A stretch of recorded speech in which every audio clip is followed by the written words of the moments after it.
Hello, gentlemen, and welcome to the Men Save Your Marriage show. My name is Terry. I'm your host. I did an autopsy on my failed marriage, and now I use the lessons that I learned to coach other men on how to save their marriage before it fails. I'm going to share with you the things I wish someone would have shared with me before my marriage failed. Are you ready? Let's get started.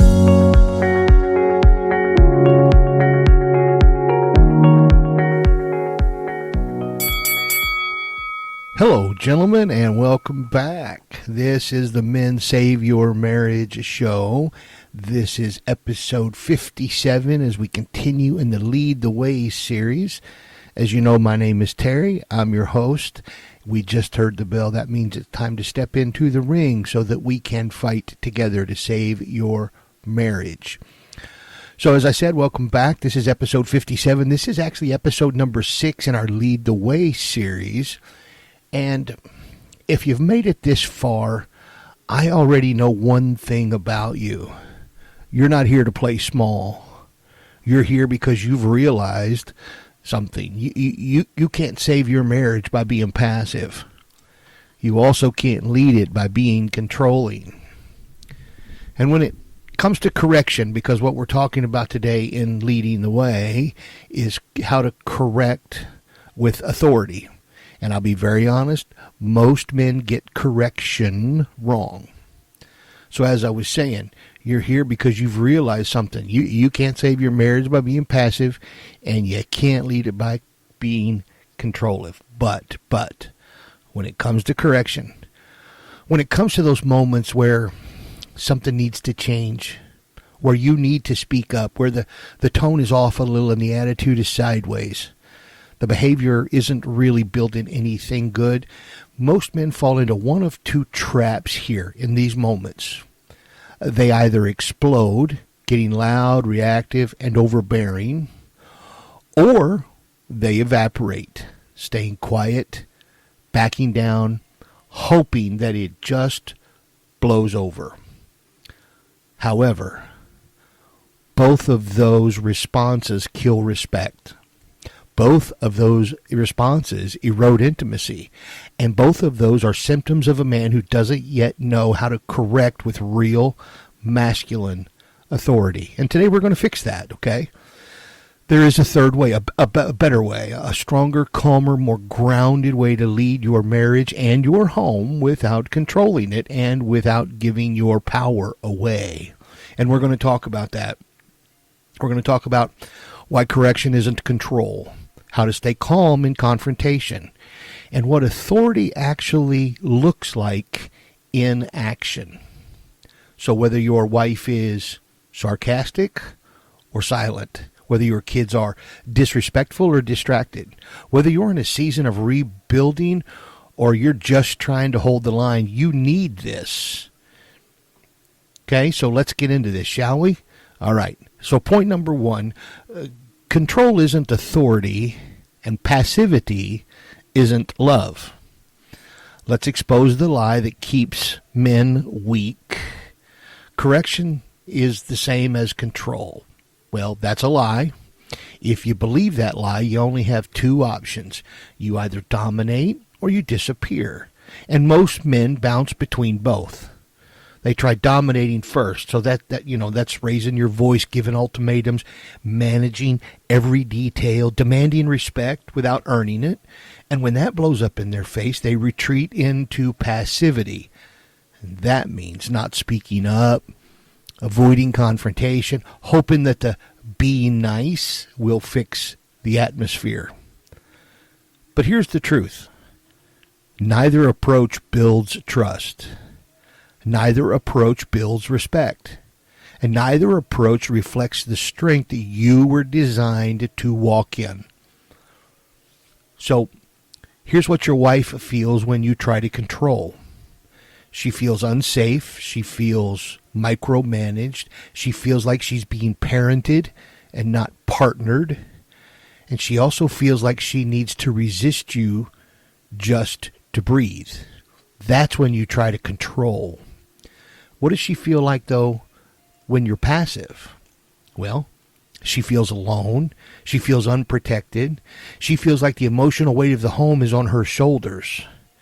So she feels like she has to lead because you won't. This is why women will test your tone. Not to tear you down, not to disrespect you, but to find out a few things. In testing your tone, she can learn, can I trust this man to hold steady when things get tense? Can I push against him emotionally and still feel his strength? Can I trust that he won't collapse or explode if I'm in a bad place? She needs answers to these, and she'll do that by testing your tone. See, if your answer here is to explode, she sees you as unsafe. If your answer here is to disappear, she sees you as unreliable. But if your answer is to stay present and calm and clear, even when she's not, she sees something very rare. She sees strength that she can trust, and she sees a man who knows who he is. And that's what we're after, right? You want to be the kind of man that she can trust. You want to be the kind of man that she looks at you and goes, oh no, he knows exactly who he is, and I want to follow him, right? That's why we're here, guys. So let's move on from control isn't authority and passivity isn't love. From there, what we just discussed, let's move on to what calm, grounded correction looks like. So what does it actually look like to correct with authority? So I'm going to break it down for you. Number one, you name the standard. Authority doesn't begin with volume. It begins with clarity.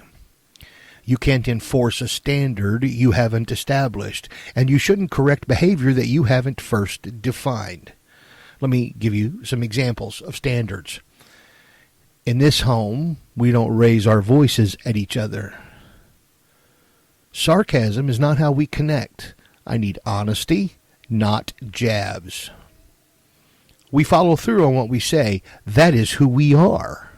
Or, disrespectful talk isn't how we solve problems. These are just truths stated without apology.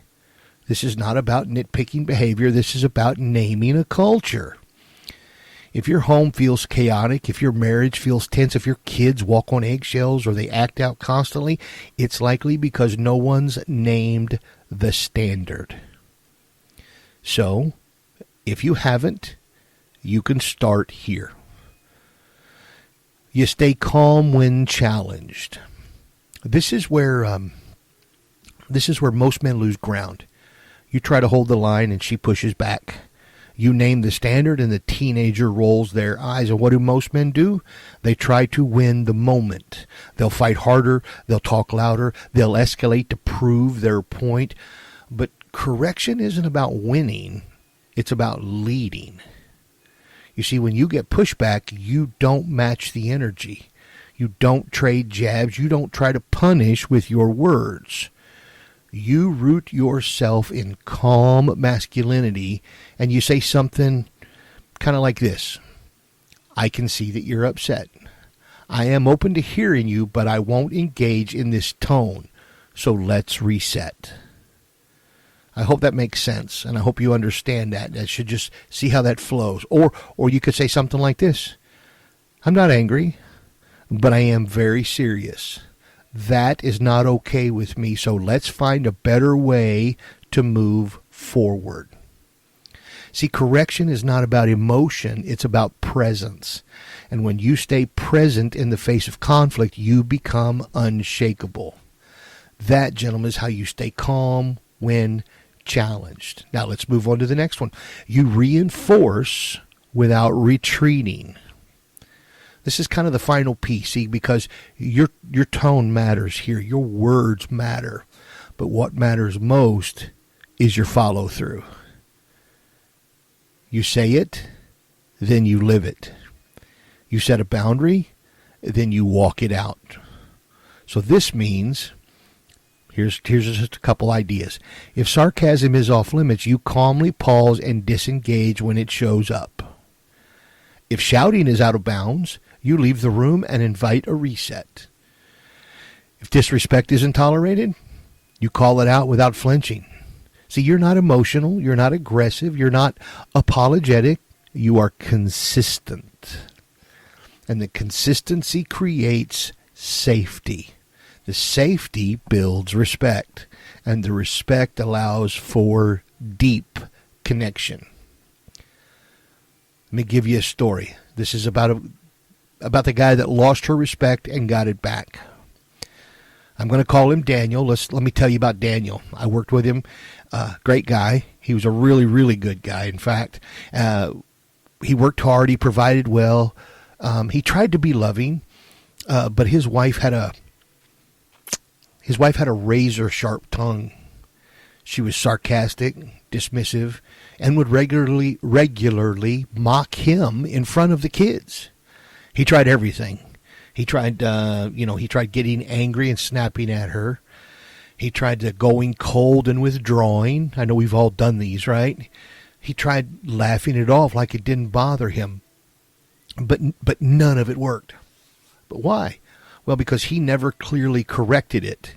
He either exploded or disappeared. So Daniel and I got to work, and we got to working on some things, and he began working through some of this, and we did the work that was necessary.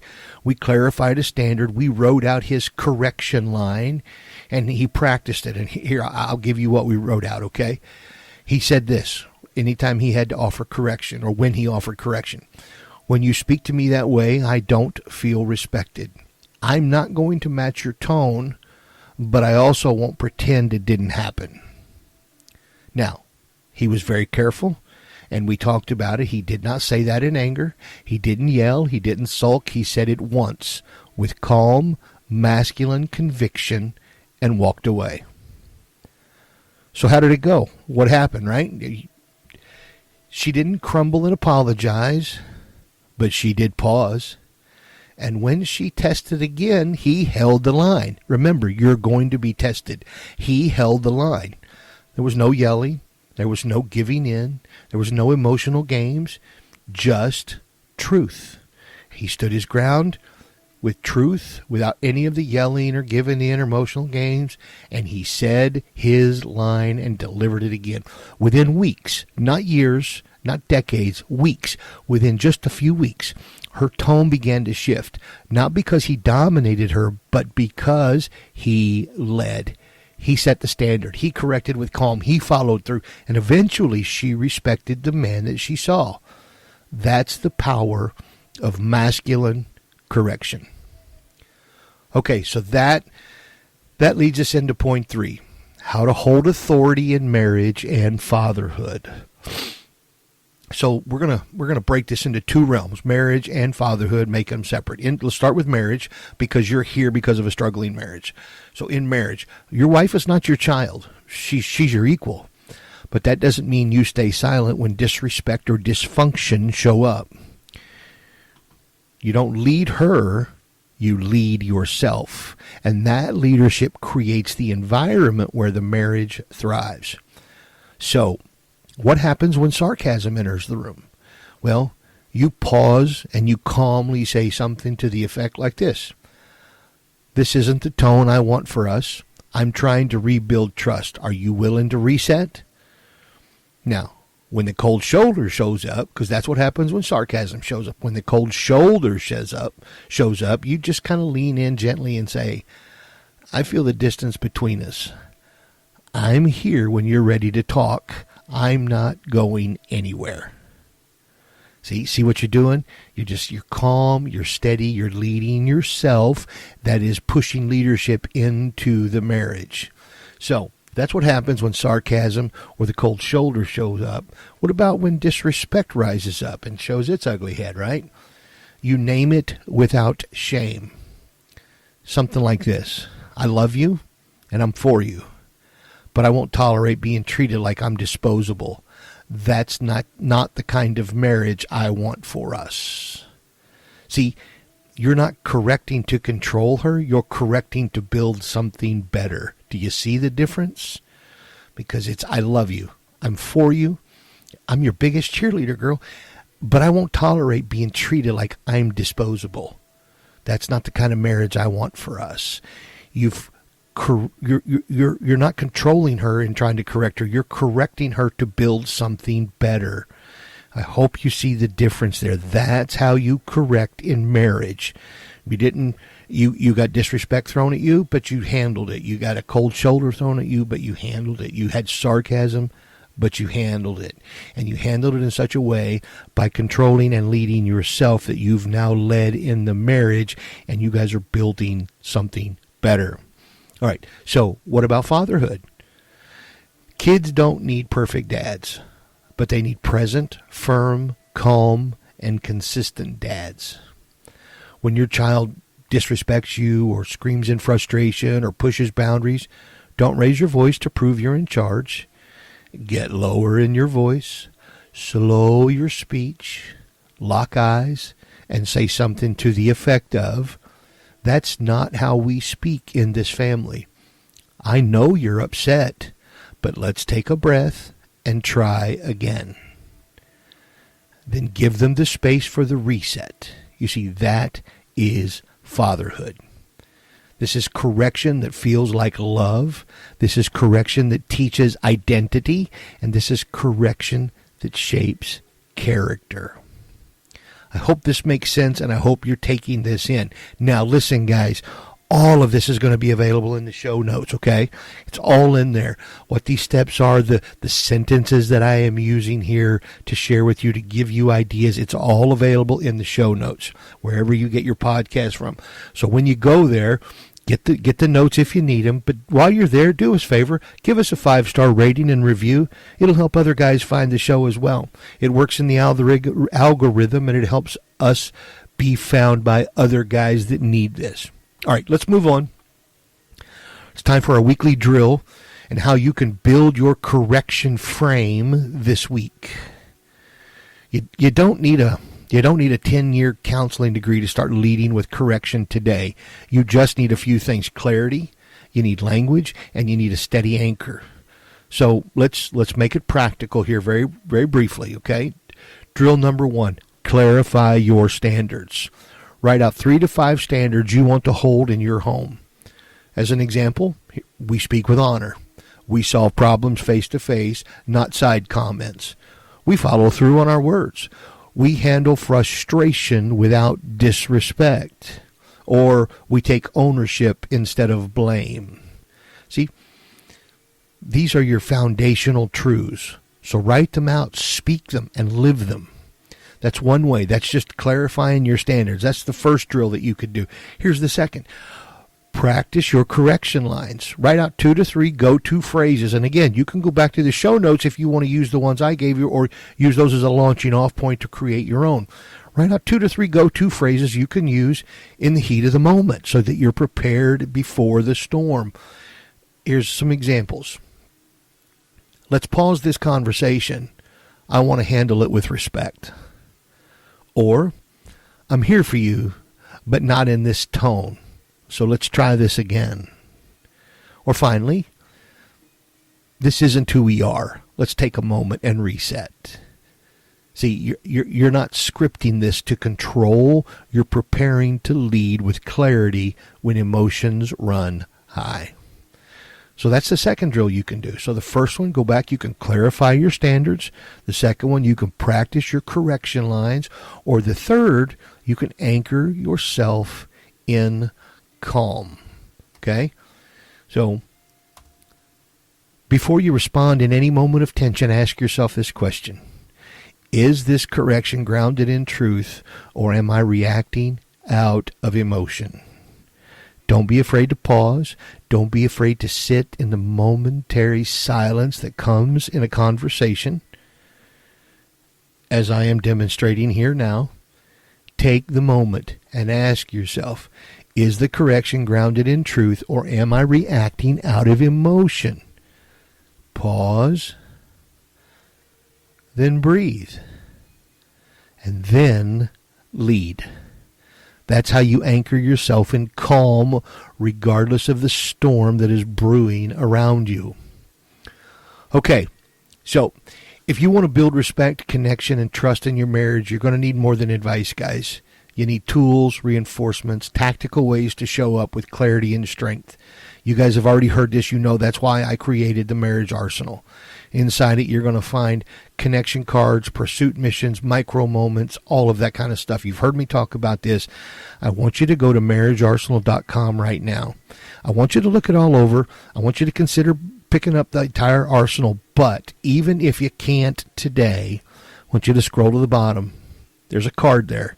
I have made one micro moment card, micro mission card available for free. You can download it. It's just a simple one-page printout. The instructions are on it, where to cut it, fold it over, write her name on it, and deliver this card. I'm going to challenge you. I think there's a lot of you that are scared to actually follow through with this. But if you do, you will see the power and you will see the significance of one single micro mission moment and how it can impact your marriage. And if that's the case, imagine how across a 12-month span, 46 cards can impact your marriage. You want to save your marriage? You need to be loaded for war. You need to be loaded for the fight. And the first thing you need to do is load up with the Marriage Arsenal. All right, guys. Final words for the man who corrects with love. You're the leader of your home, but your leadership will never be respected if it's rooted in control, and it will never be trusted if it disappears under pressure. You don't need to shout. You don't need to threaten. You don't even need to win. You need to do a few things. You need to speak truth. You need to set the tone, and you need to stand with calm, steady presence. Because then you are correcting with authority. You are correcting with clarity, and you are correcting with consistency. So this week, as you wade into your week, as you deal with everything that comes at you this week, don't flinch. Don't fight to try to dominate. Don't retreat. You correct to build trust, to restore tone, and to lead the way. That's it for today, gentlemen. I do appreciate you being here, and I look forward to seeing you back here for the next episode, episode 58. But in the meantime, go lead the way, gentlemen, and make it a great day.